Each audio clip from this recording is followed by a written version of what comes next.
Hi students, this week in sociology class we are jumping to chapter 16 in our textbook. Chapter 16 is about collective behavior, social movements, and social change. And we're going to actually in this video focus on social movements and talk about what they are in society and what the purpose is. And this is particularly relevant actually at all times. Since I've been teaching this class, there's always some sort of organized, coordinated effort to bring about or resist social change, which is the definition basically of a social movement.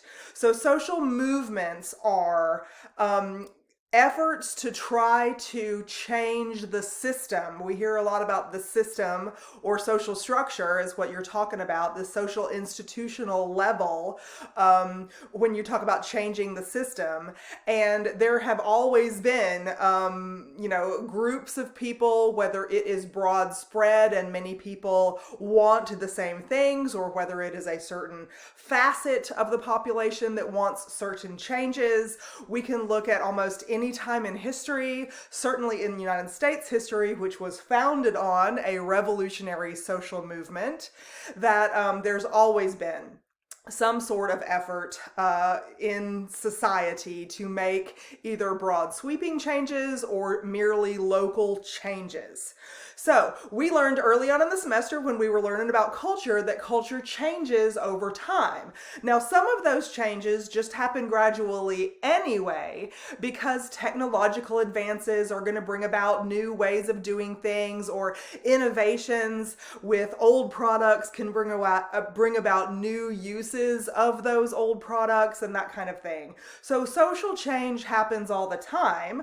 When we talked about the education system as a social institution recently, we talked about how a latent function of the education system is that it creates a generation gap. That generation gap is referring to change in attitude, mindset, belief, political philosophy, etc., technological know-how from one generation to the next. So change happens in a culture, in a society, constantly. However, when there are organized efforts to coordinate people to act on particular things that they either want to resist, maybe a powerful part of society, the government perhaps wants to institute a change, but the population or a portion of the population wants to resist that change, you can organize efforts to do so. Or if you want to bring about a change in the system, say a reform movement, I'm putting emphasis on the word reform there because you can look in chapter 16, it has a particular definition. A reform movement doesn't want to rebuild things from the bottom up so that there's a new design for everything, but a reform movement is organized efforts to make some changes to social structure, make some changes to daily life experience moving forward collectively for large portions of the population, or or the population as a whole. But a reform movement does not seek to completely rebuild things from the ground up so that you have a different social structure moving forward, like revolutionary movements do that we're going to look at today, because we have a whole lot of data that we can look at right now. Just it's probably coming through on Facebook, and then you see public service announcements on TV when you're watching, at least I do. So we're going to use Black Lives Matter, or BLM. So also, 10 years ago, 15 years ago, we used the Occupy Wall Street movement, and 100 years ago, it was the suffragette movement, for the right to vote. And then we had the temperance movement to try to outlaw, which was successful for a time, outlaw alcohol in the United States. It was added as an amendment to the Constitution. So social movements bring about social change or resist social change. So this is all about having a different shape to society, a different shape to social structure, changing social norms at the macro level, maybe even changing social facts. In the 1970s, 60s and 70s, there was an equal rights amendment social movement that was about females getting rid of the wage gap, getting rid of patriarchy that essentially is part of the macro scale social structure, social facts, that establishes some of the social stratification that we experience in society based on ascribed statuses, right? So these kinds of issues are in any issue of inequality, usually has some kind of group of people within society focusing on resisting a change that someone is trying to institute. I say someone, large groups of people, or maybe, one social institution has a change in it and therefore others must change to accommodate it. And so sometimes when this change happens too quickly, people want to resist the change. Most often, resistance movements don't focus on restructuring the entire system from the ground up, getting rid of old social institutions, getting rid of old social norms and social facts, and rebuilding them in a different way. In the culinary school, you might have learned about the locavore movement or the slow food movement or urban foraging. These are some resistance to capitalism, resistance to industrialized food supply, these kinds of things. You can find them all over society, but I know some of my favorite ones to use as examples come from culinary circles. Okay. Also, there's religious movements where people want to save someone or convert someone to another way of thinking. And so there's all kinds of different adjectives that you can put in front of social movements, and it changes the focus just a little bit.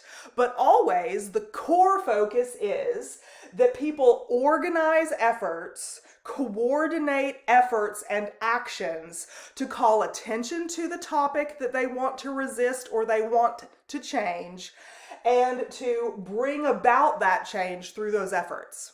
Okay, so the civil rights era was a social change movement. You might not even, maybe when I say civil rights era, maybe that word sounds funny at the end. Maybe you've only ever heard civil rights movement.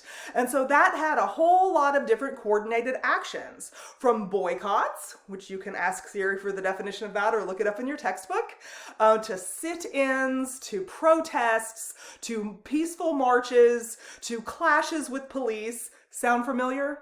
So all of these different coordinated efforts called attention to an issue in society that particular group of people and many thousands of others who supported their efforts wanted to see changed in society as a whole. So many of the coordinated efforts that you can witness from the civil rights movement and the civil rights era, these were reform movements. They did not seek to reshape society from the ground up. The Revolutionary War era in U.S. history was definitely a revolutionary social movement. The people who were alive at that time and coordinated efforts to change society wanted to change the type of governance, wanted to change the type of taxation, wanted to change the type of legal structure, etc. Keep on going, wanted to have their own military might, wanted to have their autonomy, an autonomous sovereign nation rather than being colonies. And so that was a complete restructure from the ground up. So these days, when you hear about protests, when you hear about sit-ins, boycotts, marches, and these kinds of things that, or senators or even the vice president talking about not letting up until massive change happens, we can't, or the president yesterday saying that we can't let up and this needs to be the start of some massive change. I'm paraphrasing, I can't remember exactly what his words were. We're talking about revolutionary social movement, and the Black Lives Matter movement is one of those revolutionary social movements. It's founded basically in Marxism or conflict theory that says we need to get rid of all inequality, period, and all of us need to be equal. And so one of the things that they are calling for in the Black Lives Matter movement, now I'm going to post an article for you to read on Blackboard, not the actual mission statement or goals statement from Black Lives Matter better because they've actually changed it since September of last year. But on September of last year, when I visited their website said that one of the goals was to overturn all of the Western style, meaning Western culture or founded in European origins, wanted to, get rid of all Western type influences in U.S. culture, including, for instance, the nuclear family. I think I mentioned when we were talking about the family chapter, or maybe religion, I don't remember which, that the nuclear family is considered this Western ideal that is connected to the Western economic structure of capitalism, et cetera, et cetera. The education system's connected to it, religion is connected to it. So all of these social institutions at the macro scale are connected to it. And one of the things on the original BLM website was to get rid of the Western prescribed nuclear family or something like that, because that was an economic structure that eliminated the chance of equality in a lot of cases and really reinforced patriarchy with a public persona for the provider and a domestic persona for the caregiver. Like we've talked about those statuses and roles in the past. And so I've got that article for you to read, so you can see some of the quotations that used to be on the website, and they got a whole lot of bad press for that, I guess. I guess that's the way to say it. Bad press, flack. They got some flack for saying these revolutionary things. But when you hear the ideas that are put forth, they're talking about revamping entire social structure, toppling current structures and rebuilding from the ground up with completely different social institutions, completely different laws, completely different constitution, completely different everything. Military, police force, defund the police is just one of the revolutionary steps that could take place if the BLM movement is successful. And so, getting rid of the police force, or the way police used to be organized and carried out, this is one of the steps that is part of the organized, coordinated effort that some people who want to rebuild society with more equity, inclusion, and diversity as its core, what they want to do, one of the things that they want to do. And honestly, Occupy Wall Street was not so different.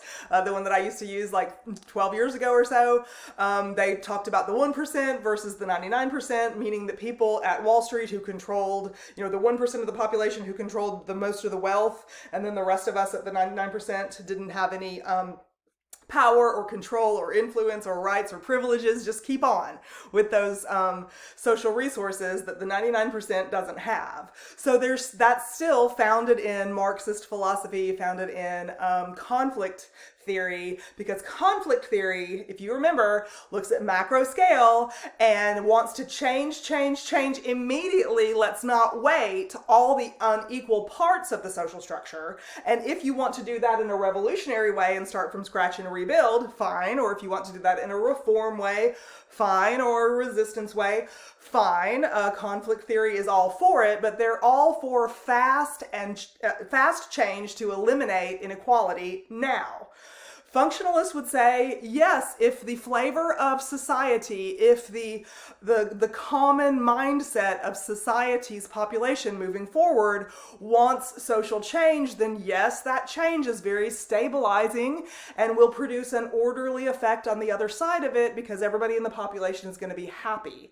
But typically, quick and dirty social change, quick and thorough and complete social change, is not something that a functionalist would say is necessarily stable or orderly about a society. It certainly would be chaotic at the time that everything was toppled, and until there was another system in place, another system of social institutions, of statuses and roles, of social groups, etc., we couldn't talk about stability and order moving forward like functionalists do until all that is back in place. So read the articles for this unit, go to chapter 16 and read the sections on social movements. There's more in chapter 16 than just social movements, but that's what we're focusing on this week. And please, while you are reading this, please remember the deviant behavior chapter way back before midterm, chapter 6.